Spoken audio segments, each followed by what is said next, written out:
हाय दोस्तों, स्वागत है आपके अपने YouTube channel train your train में। रॉबर्ट टी कियोसाकी द्वारा अमीर बनने के कुल 6 नियम बताए गए हैं। उसमें से हम लोग नियम 1 के बारे में पढ़ रहे हैं कि अमीर लोग पैसे के लिए काम नहीं करते हैं। इसी कहानी को कड़ी को आगे बढ़ाते हुए हम लोग देखते हैं। मैंने तुमसे जो पहले कहा था उसे याद रखो। नौकरी दीर्घकालीन समस्या का अल्पकालीन समाधान है। ज़्यादातर लोगों के दिमाग में सिर्फ एक समस्या होती है और यह थोड़े समय की होती है। यह समस्या होती है महीने के आखिर में चुकाए जाने वाले बिल यानी टार बेबी। अब पैसा उनकी ज़िंदगी चलाता है, या मैं यह कहूँ कि पैसे को लेकर उनका डर और अज्ञान उनकी ज़िंदगी चलाते हैं। तो वे वही करते हैं जो उनके माँ बाप ने किया था, सुबह उठो और पैसे के लिए काम करो। वे इतना समय भी नहीं निकाल पाते कि यह सोच सके क्या कोई दूसरा तरीका है। इस वक्त वे दिल से सोचते हैं, दिमाग से नहीं। दिल से सोचने और दिमाग से सोचने में क्या फ़र्क होता है, माइक ने पूछा। अमीर डैडी ने जवाब दिया, मैं इस तरह के जुमले अक्सर सुनता हूँ। हर आदमी को काम करना पड़ता है, या अमीर लोग शोषक होते हैं, या मैं दूसरी नौकरी ढूंढ लूँगा। मेरी तनख्वाह बढ़नी चाहिए। आप इस तरह मेरा शोषण नहीं कर सकते। यह मैं इस नौकरी को इसलिए पसंद करता हूँ क्योंकि यह सुरक्षित है। इसकी बजाय हमें यह कहना चाहिए, क्या यहाँ ऐसा कुछ है जो मुझे नहीं मिल रहा है। इस तरह भावना पर आधारित हमारे विचारों की जंजीरें टूट जाएंगी और हमें ज़्यादा अच्छे तरीके से सोचने का मौका मिल जाएगा। मुझे मानना ही पड़ेगा कि मेरे लिए यह सबक एक महान सबक साबित हुआ। यह जानना कि कब कोई आदमी दिल से बोल रहा है और कब दिमाग से, किसके शब्दों में भावनाएं छुपी हुई हैं और किसके शब्दों में विचार। यह एक ऐसा सबक था जो जिंदगी भर मेरे काम आया, खास तौर पर तब जब मैं अपने दिल से यानी अपनी भावनाओं से बोल रहा था, न कि अपने विचारों या दिमाग से। जब हम स्टोर की तरफ वापस मुड़े तो अमीर डैडी ने यह कहा कि अमीर लोग हकीकत में पैसा बनाते हैं, वे इसके लिए काम नहीं करते। उन्होंने यह भी बताया कि 5 सेंट के शीशे के सिक्के ढालते समय जब माइक और मैं यह सोच रहे थे कि हम पैसे बना रहे थे, तो हमारे विचार उसी रास्ते पर चल रहे थे जिस पर अमीर लोग चलते हैं। दिक्कत सिर्फ इतनी थी कि हमारे लिए ऐसा करना गैरकानूनी था। सरकार और बैंकों के लिए ऐसा करना कानूनी था, परंतु हमारे लिए नहीं था। उन्होंने यह भी बताया कि पैसा कानूनी और गैर कानूनी दोनों ही तरीकों से कमाया जा सकता है।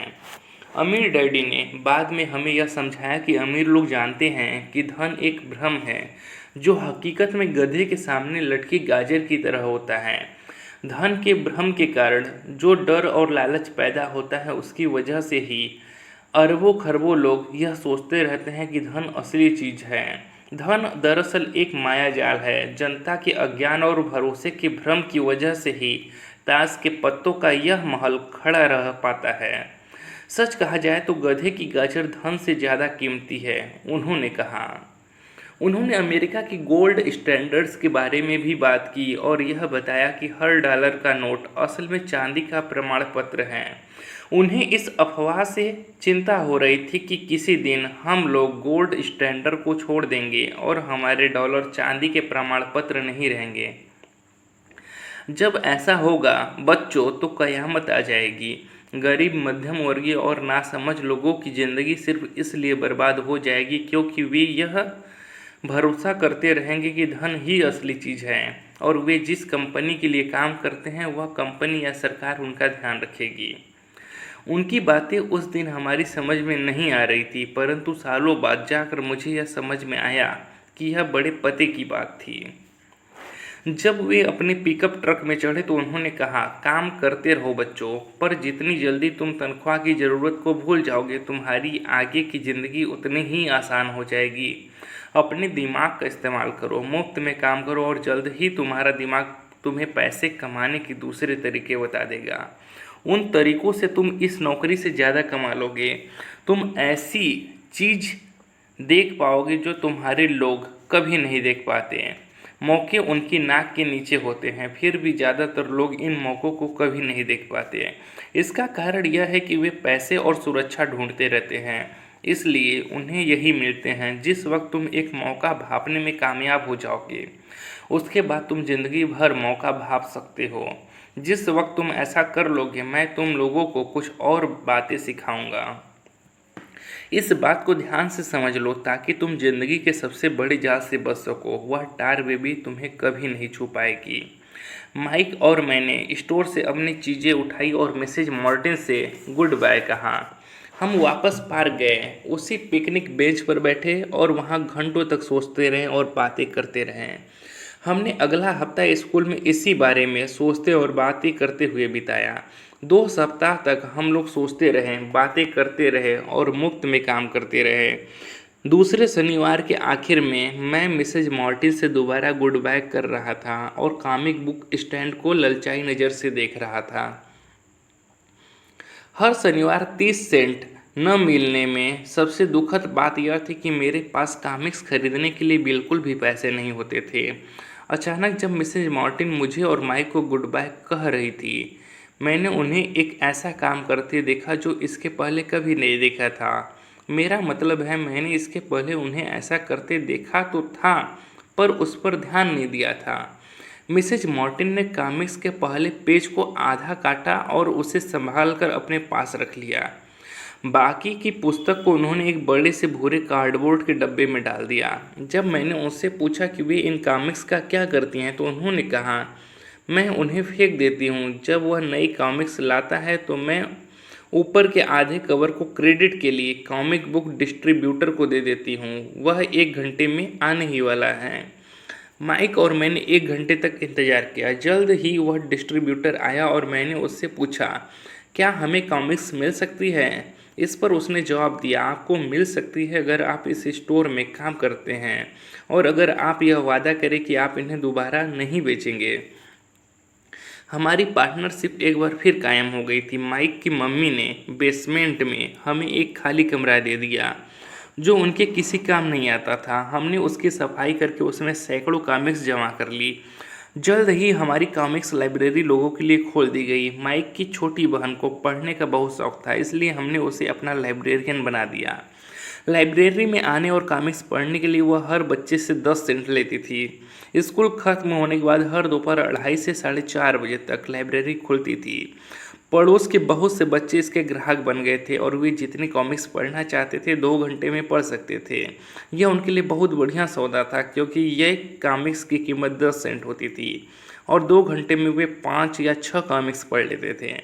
माइक की बहन लौटते समय बच्चों की तलाशी लेती थी और यह देख लेती थी कि वे अपने कपड़ों में कॉमिक्स छुपा कर तो नहीं ले जा रहे हैं। वह इस बात का रिकॉर्ड भी रखती थी कि हर रोज़ कितने बच्चे आए, उनका नाम क्या था और उनके सुझाव क्या थे। माइक और मुझे 3 महीने तक हर हफ्ते $9.5 का औसत लाभ हुआ। हमने उसकी बहन को हर हफ्ते $1 का भुगतान किया और उसे मुफ्त में कॉमिक्स पढ़ने का फ़ायदा भी दिया। हालांकि वह कॉमिक्स कभी कभार ही पढ़ती थी, क्योंकि वह हमेशा अपनी पढ़ाई में लगी रहती थी। माइक और मैं समझौते के मुताबिक हर शनिवार स्टोर में काम करते रहे। साथ ही हम अलग अलग दुकानों से कॉमिक्स इकट्ठा करते रहे। हमने वादे के मुताबिक कॉमिक्स नहीं बेची। जब कोई कॉमिक्स फट जाती थी तो हम उसे जला देते थे। हमने इसकी एक शाखा खोलने की भी कोशिश की, लेकिन हमें माइक की बहन की तरह मेहनती और भरोसेमंद लाइब्रेरियन नहीं मिला। बहुत कम उम्र में ही हमने यह जान लिया था कि अच्छे स्टाफ को खोजना कितना मुश्किल होता है। लाइब्रेरी खुलने के 3 महीने बाद हमारी लाइब्रेरी में एक समस्या आ गई। दूसरे मोहल्ले के कुछ गुंडे अंदर घुस आए और उन्होंने झगड़ना शुरू कर दिया। माइक के डैडी ने सुझाव दिया कि हम अपना यह कारोबार बंद कर दें। तो इस तरह हमारा कॉमिक्स का धंधा बंद हो गया और हमने कन्वीनियंस स्टोर पर हर शनिवार काम करना भी बंद कर दिया। फिर भी अमीर डैडी रोमांचित थे, क्योंकि उनके पास ऐसी बहुत सी नई बातें थी जो वे हमें सिखाना चाहते थे। वे खुश थे क्योंकि हमने उनके पहले सबक को इतनी अच्छी तरह सीख लिया था। हमने यह भी सीख लिया था कि पैसे से अपने लिए काम कैसे करवाया जाता है। स्टोर में नौकरी के बदले में पैसा नहीं मिलता था, इसलिए हमें मजबूरन अपनी कल्पना शक्ति पर जोर डालना पड़ा ताकि हम पैसा कमाने का कोई दूसरा तरीका ढूंढ सके। कॉमिक्स लाइब्रेरी हमारा अपना व्यवसाय था। हमारा धन हमारे काबू में था और हम किसी मालिक के मोहताज नहीं थे। इसमें सबसे अच्छी बात यह थी कि हमारे व्यवसाय से हमें तब भी पैसा मिलता था जब हम वहाँ स्वयं मौजूद नहीं होते थे। उस समय हम पैसे के लिए काम नहीं करते थे, बल्कि हमारा पैसा हमारे लिए काम करता था। ज़्यादा तनख्वाह देने के बजाय अमीर डैडी ने हमें इतनी बढ़िया नसीहत दे दी थी। दोस्तों, ऐसे ही रोचक कहानी पढ़ने के लिए हमारे चैनल को ज़रूर से सब्सक्राइब करें। इसका अगले पार्ट को मैं जल्द ही अपलोड करूँगा। आगे की कहानी को सुनने के लिए मेरे चैनल को ज़रूर सब्सक्राइब करें और लाइक करना न भूलें। धन्यवाद।